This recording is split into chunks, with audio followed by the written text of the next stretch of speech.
حدیث مبارک کې راځي وایي نبي علیه السلام داسې لاسونه نیولي وو الله ته لاسونه اوچت کړي دي خو جنګ شروع دی نو د الله په دربار کې دعا کوي یا الله په مکه کې مې هم ډېر کوشش وکړو الله په مدینه کې مې هم ډېر کوشش وکړو صرف دغه 314 مې الله تیار کړو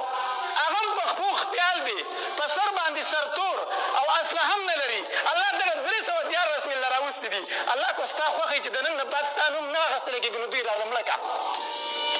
الله کو ستا خوښوي چې په موږ د ځمکه ستا عبادت ونه شي نو دغه 314 راله مړه کړه الله خو که ستا نوم په موږ د ځمکه یادېږي نو الله د دوی حفاظت وکړه لاس یې اوچت کړی او داسې جاړي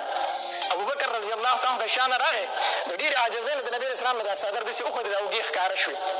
چې ښکاره شو ابوبکر رضی الله تعالی راغی دا څادر یې راواخیسته د نبي علیه السلام په اوږه یې واچو او د شا غاړې داسې لاسونه تاو کړل چغې ورته کړې چې د الله پاک پیغمبره بس که نور مه جاړه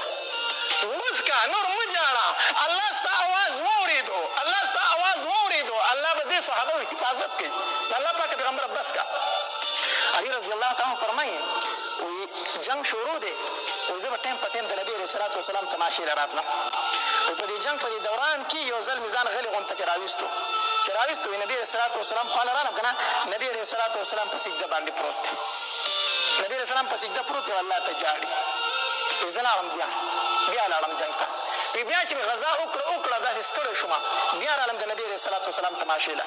وایي چې بیا مې نبي علیه صلات وسلام سیکو بیا نبي علیه السلام په سجده پروت دی وی چې په درېیم ځل باندې کافر خو مردار کړو چې کوم قیدیان هغه قیدیان کړو غذا ختمه شوله وی رالم چې نبي اسلام بیا په سجده پروت دی ما ورته د الله پاکه پیغمبره مبارک شه مونږ غذا وګټله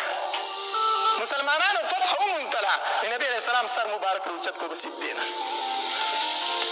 دغه اسلام دا صحابه کرامو ډېر په تکلیفونو باندې مونږ ته رارسولی دی ډېر په تکلیفونو باندې مونږ ته رارسولی دی